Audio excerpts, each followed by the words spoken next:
Hello বন্ধুরা, welcome back to my channel. আশা করছি সবাই ভালো আছো, আমিও খুবই ভালো আছি। তো আজকে চলে এসেছি আপনাদের সাথে একটা দারুণ স্বাদের রেসিপি শেয়ার করব। আজকের রেসিপির নাম হলো এগলেস ফ্রুট প্লাম কেক। সামনেই আসছে বড়দিন, আর এই বড়দিনে আপনারা চাইলে প্রিয়জনদের জন্য খুব সহজেই গ্যাসের উনুনে বানিয়ে ফেলতে পারেন এই প্লাম কেক। তাহলে চলুন শুরু করা যাক। তবে শুরু করার আগে কিছু কথা আপনাদেরকে বলে দিই। পুরো রেসিপিটা সম্পূর্ণ ভিডিওটা দেখার অনুরোধ রইল, কোথাও স্কিপ না করে। এতে কি হবে, আমি যদি মাঝে কোনো টিপস কিংবা উপকরণ দিয়ে থাকি সেটা আপনারা সম্পূর্ণ জানতে পারবেন। আর যদি স্কিপ করে দেখেন তাহলে কিন্তু সম্পূর্ণ জানতে পারবেন না, আর বাড়িতে যখন বানাবেন তখন পারফেক্ট কেক বানাতে পারবেন না। এতে কমেন্ট বক্সে এসে কমেন্ট করবেন যে আপনার রেসিপি দেখে বানিয়েছি কিন্তু বানাতে আমি পারিনি। তাই জন্যই বলছি, অনুরোধ করছি বলতে পারেন, যে রেসিপিটা সম্পূর্ণ দেখবেন, কোথাও স্কিপ না করে। তাহলে চলুন আমি রান্নাঘরে যাই। সবার প্রথমে একটা বাটি নিয়ে নিয়েছি, আর এর মধ্যে নিয়েছি আমি অরেঞ্জ জুস। এটা আমি কমলালেবু থেকে রস বের করে নিয়েছি। আপনারা চাইলে দোকানে মার্কেটে যেই অরেঞ্জ জুসের প্যাকেটটা পাওয়া যায় ওটা কিনে নিয়ে এসে ইউজ করতে পারেন, কিংবা বাড়িতে কমলালেবু থাকলে তার রস বের করে নিতে পারেন। তো কমলালেবুর রসের মধ্যে এবার দিয়ে দিলাম আমি 3 চা চামচ টুটি ফ্রুটি, আর দেবো 1 মুঠো কিশমিশ। তো এটাকে ভিজিয়ে রাখতে হবে। হাতে যদি সময় থাকে তাহলে 2 ঘন্টা, আর না হলে কম করে আধা ঘন্টার জন্য এটাকে ভিজিয়ে রেখে দিন। তো ভালোভাবে আমি এবার এটাকে লেমন জুসের সাথে মিশিয়ে নেবো। তারপর এটা ছেড়ে দেবো প্রায় ওই 1 ঘন্টা মতন। তো চলুন তাহলে 1 ঘন্টা পর আবার আসছি।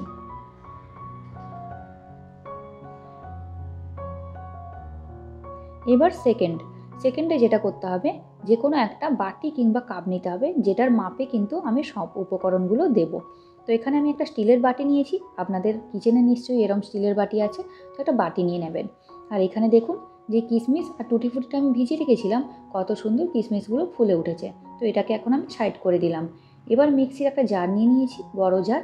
এর মধ্যে দিয়ে দিলাম ওই স্টিলের বাটিটা মেপে 1 বাটি পরিমাণে চিনিটাকে এখন গুঁড়ো করে নেবো। এবার আমি একটা বোল নিয়ে কেকের ব্যাটারটা রেডি করব। তো এর মধ্যে দিয়ে দিলাম আমি হাফ বাটি মতো দুধ। হাফ বাটি দুধের সাথে দিয়ে দিচ্ছি হাফ বাটি সাদা তেল। সাদা তেলটা কিন্তু অবশ্যই ফ্রেশ হতে হবে, কোনো রকম পোড়া তেল এখানে ইউজ করা যাবে না। এবার এর মধ্যে দিয়ে দেবো আমি গুঁড়ো করে রাখা চিনি। এবার চিনি, দুধ আর তেলটাকে ওই 1 থেকে 2 মিনিট মতো আমি ভালোভাবে এটাকে মিশিয়ে নেবো। তো বন্ধুরা, আমার চ্যানেলে এর আগে আমি 3টে কেকের রেসিপি আপলোড করে রেখেছি। তো আপনারা যদি দেখতে চান তাহলে বেল আইকনে দেখুন, আর না হলে এন্ড স্ক্রিন কিংবা ডেসক্রিপশানে আমি তার লিঙ্ক দিয়ে দেবো, তো দেখে নিতে পারেন। দুধ, সাদা তেল আর চিনির গুঁড়োটা একসাথে মিশিয়ে নেওয়ার পরেই স্টিলের বাটি মেপে 2 বাটি দিয়ে দেবো আমি ময়দা। এখানে চাইলে আপনারা আটা দিয়েও বানাতে পারেন কেকটা। প্রথমে আমি 1 বাটি ময়দা দিয়ে দিয়েছি। এবার এটা আমি মিশিয়ে নেবো, এরপর আরেক বাটি দেবো। তো এই মেশানোর সময় আপনারা দেখতে পাবেন এটা একটু ঘন লাগছে। তো কোনো রকম দুধ এখন ইউজ করতে যাবেন না, কারণ ওই টুটি ফুটি ভেজানো যেই জলটা আছে, লেমন জুসটা, ওটা এর মধ্যে দেবো আমি এখন। তো এটা দিলেও একটু পাতলা হয়ে যাবে। এরপরে আমি আরও 1 বাটি ময়দা দিয়ে দিয়েছি। এবার এটাকেও মিশিয়ে নেবো। এরপর যেই টুটি ফুটিটা আমি ভিজিয়ে রেখেছিলাম লেমন জুসের সাথে, ওটা ঢেলে দিলাম। এটাও এখন মিশিয়ে নেবো আমি। এই কাজটা কিন্তু খুব ধীরে ধীরেই করতে হবে।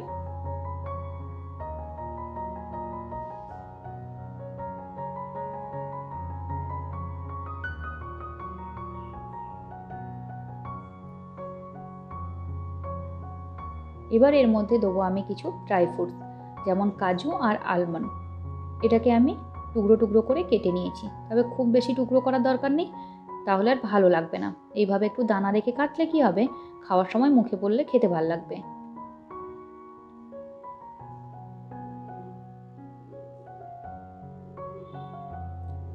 এখন কিন্তু বেশ ঘন লাগছে।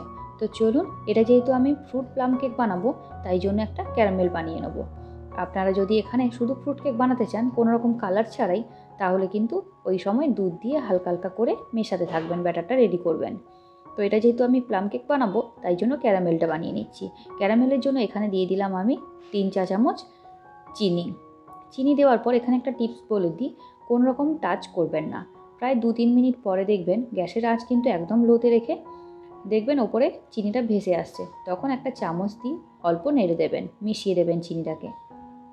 এরপরে কিন্তু লো টু মিডিয়ামে গ্যাসটা রেখে প্রায় 5 মিনিট সময় ধরে রান্না করে নিলে দেখতে পাবেন এটা পুরো লাল হয়ে যাচ্ছে। গ্যাসের আঁচ কিন্তু এই সময় হাইতে রাখবেন না, এতে কী হবে চিনিটা পুড়ে ক্যারামেল খেতে কিন্তু তেতো লাগবে। দেখুন কালারটা কিন্তু একদম পারফেক্ট এসছে। তো এরপর আমি এর মধ্যে দিয়ে দিয়েছি 1 বাটির একটু কম জল দেওয়ার পর কিন্তু গ্যাস বন্ধ করে দিয়েছি। এরপর ক্যারামেলটাকে আমি ঠান্ডা করে নেব। কুসুম গরম অবস্থাতেই আমি কেকের ব্যাটারের মধ্যে ঢেলে দেবো। তো আপনাদেরকে আমি বলে দিলাম কিভাবে পারফেক্ট ক্যারামেল বানাবেন।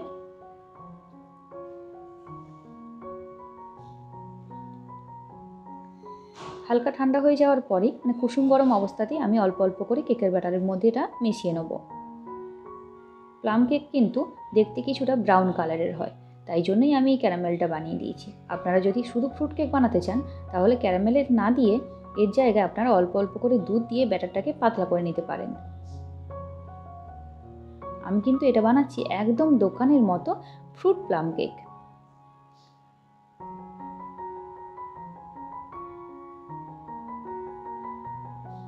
পুরো ক্যারামেলটা আমি এখানে ঢেলে দিয়েছি। এবার ভালোভাবে কেকের ব্যাটারের সাথে মিশিয়ে নেব।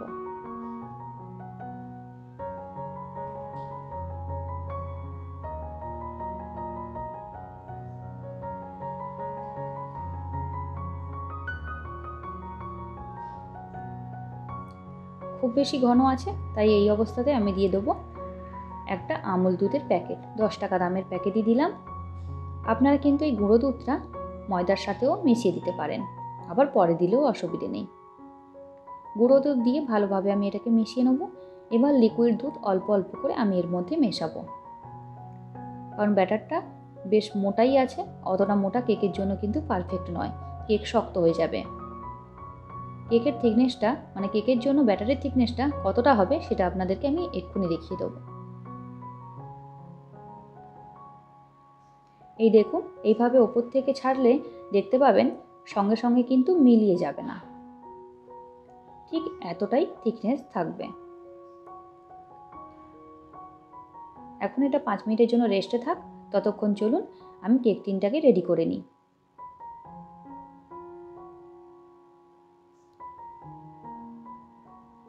আমি এখানে একটা কেক টিন নিয়েছি। তো এর মধ্যে আমি প্রথমে সাদা তেল ব্রাশ করে দেবো।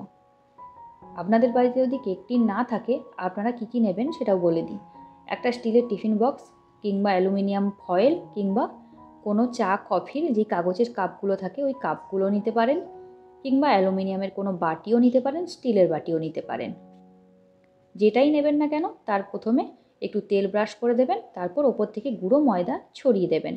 এখানে চাইলে বাড়িতে যদি বাটার পেপার থাকে ওটাও ইউজ করতে পারেন, তবে না থাকলে এইভাবেও কেক বানানো যায় আর খুব সহজেই কিন্তু কেকটা উঠে আসে।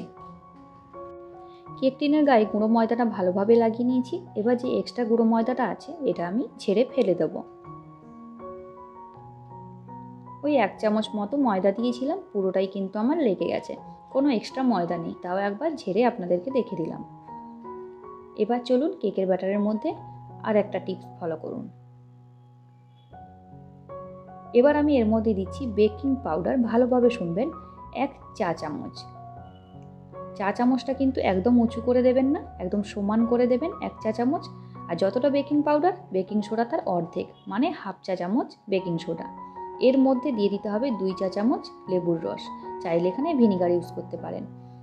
এবার যে টিপসটা আপনাদেরকে বলবো সেটা হলো এই ভিনিগার কিংবা লেবুর রস আর সোডা বেকিং পাউডার এটা কিন্তু সব শেষে ইউজ করতে হবে।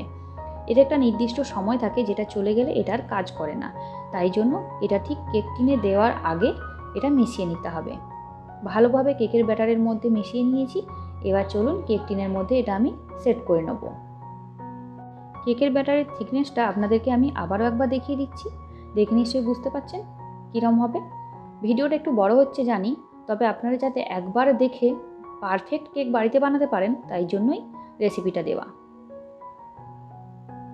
তো কেকের ব্যাটারটাকে আমি এবার কেক টিনের মধ্যে ভরে নিলাম।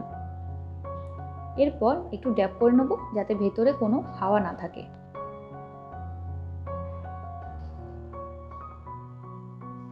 চলুন গরিবের মাইক্রোওভেনটা এবার দেখে নিই। তো গ্যাসের উনুনে একটা বড় হাঁড়ি বসিয়ে দিয়েছি, তলায় দিয়ে দিয়েছি লবণ, যেটা আমি বেকের কাজে ব্যবহার করে থাকি। একটা ছোট্ট টিফিন বক্সের ঢাকনা দিয়ে ওর ওপরে কেক টিনটা রেখে দিয়েছি। ওপর থেকে ঢাকনা দিয়ে দেবো প্রায় 15 মিনিটের জন্য গ্যাসের আঁচ একদম লোতে রেখে। আপনারা চাইলে ওই ঢাকনার জায়গায় স্টিলের স্ট্যান্ডও ইউজ করতে পারেন। তো বন্ধুরা 15 মিনিট পরে আমি ঢাকনাটা খুললাম। এবার ওপর থেকে কেকটা আমি সাজিয়ে নেবো একটু। এবার এটাতে আরেকটা কথা তোমাদেরকে বলি, এটা টিপস বলতে পারো। এই যে ওপর থেকে যে সাজানোটা, মানে ড্রাই ফ্রুটস, কিছু নাটস, এগুলো যদি আমি প্রথম থেকে দিতাম তাহলে কেকটা যখন ফুলে উঠতো না, তখন ওটা ভেতরে চলে যেত, বাইরে থেকে কিছুই দেখা যেত না। তাই 15 মিনিট পর যদি এটা দেওয়া যায়, কেকটা যখন পারফেক্ট হয়ে যাবে তারপরে কিন্তু এটা ওপর থেকে সুন্দর দেখা যাবে। আর যদি এটা মাইক্রোওভেনে করে থাকেন তাহলে কিন্তু প্রথম থেকেই এটা সাজিয়ে মাইক্রোওভেনের মধ্যে দিয়ে দেবেন। আরেকটা ছোট্ট টিপস, কেকটা আপনি কতটা বড় বানাচ্ছেন তার উপরেই কিন্তু টাইমটা লাগে। যদি আপনি বড় কেক বানান তাহলে কিন্তু এটা 15 মিনিট পরে ঢাকনা খুলে ওপর থেকে সাজিয়ে দেবেন। আর যদি ছোট কেক বানান তাহলে কিন্তু টাইম কম লাগে, তাই 10 মিনিট পরে ঢাকনা খুলে সাজিয়ে দেবেন ওপর থেকে। তো চলুন এবার আমি ঢাকনাটা ঢেকে দেবো প্রায় ওই 40 থেকে 50 মিনিটের জন্য। মানে মোট কেকটা হতে আমার টাইম লাগবে 1 ঘন্টা, কারণ কেকটা বেশ অনেকটা বড় বানাচ্ছি আমি, সেটা কেকটা বানানোর পরই দেখতে পাবেন। তো বন্ধুরা টোটাল 1 ঘন্টা পরে আমি ঢাকনাটা খুলেছি, ভেতরে কিন্তু অনেক গরম আছে। এই অবস্থাতেই আমি কেকটা এখন চেক করে নেব। চেক কিভাবে করবেন, একটা টুথপিন কিংবা একটা ছুরি এর মধ্যে ঢুকিয়ে দেখবেন, যদি ক্লিন আসে তাহলে কিন্তু কেকটা একদম পারফেক্ট হয়ে গেছে। আর যদি ছুরির গায়ে কিংবা টুথপিনের গায়ে লেগে থাকে তাহলে আরও 5-10 মিনিটের জন্য এটাকে রেখে দেবেন। আমার কিন্তু এখানে ক্লিন এসছে, এবার আমি বের করে ঠান্ডা করে নেব। কেকটা পুরো ঠান্ডা হয়ে যাওয়ার পরেই কিন্তু কেক টিন থেকে বের করবেন, গরম অবস্থাতে বের করতে গেলে এটা ভেঙে যেতে পারে। তো নিচে একটু তলাতে ঠুকিয়ে নিলাম, এতে কী হবে, কেকটা খুব সহজেই উঠে আসবে। কালারটা কিন্তু একদম দুর্দান্ত এসছে, পুরো দোকানের মতো প্লাম কেক হয়েছে। আর দেখুন কতটা স্পঞ্জি হয়েছে। তো এরকম স্পঞ্জি কেক বাড়িতে বানাতে হলে আমার টিপসগুলো, মানে আমি যেগুলো বললাম সেগুলো পুরো ফলো করে, পরিমাপটা ফলো করে যদি বানান বাড়িতে, একদম পারফেক্ট কেক আপনারাও বানাতে পারবেন। তাহলে চলুন একবার বাড়িতে ট্রাই করুন, আর খেয়ে আপনাদের কেমন লাগলো সেটাও কমেন্ট বক্সে এসে জানান। আর ভালো লাগলে একটা লাইক করে যাবেন, আমার চ্যানেলে নতুন বন্ধু হলে চ্যানেলটিকে সাবস্ক্রাইব করে দেবেন। যদি ফেসবুক থেকে দেখছেন তাহলে পেজটিকে ফলো করে দেবেন। আর এই বড়দিনে প্রিয়জনদের জন্য বানিয়ে ফেলুন খুব তাড়াতাড়ি, খুব শীঘ্রই এই প্লাম কেকটা। তো চলুন টাটা বাই বাই, আবার দেখাবে নতুন কোনো ভিডিও নিয়ে।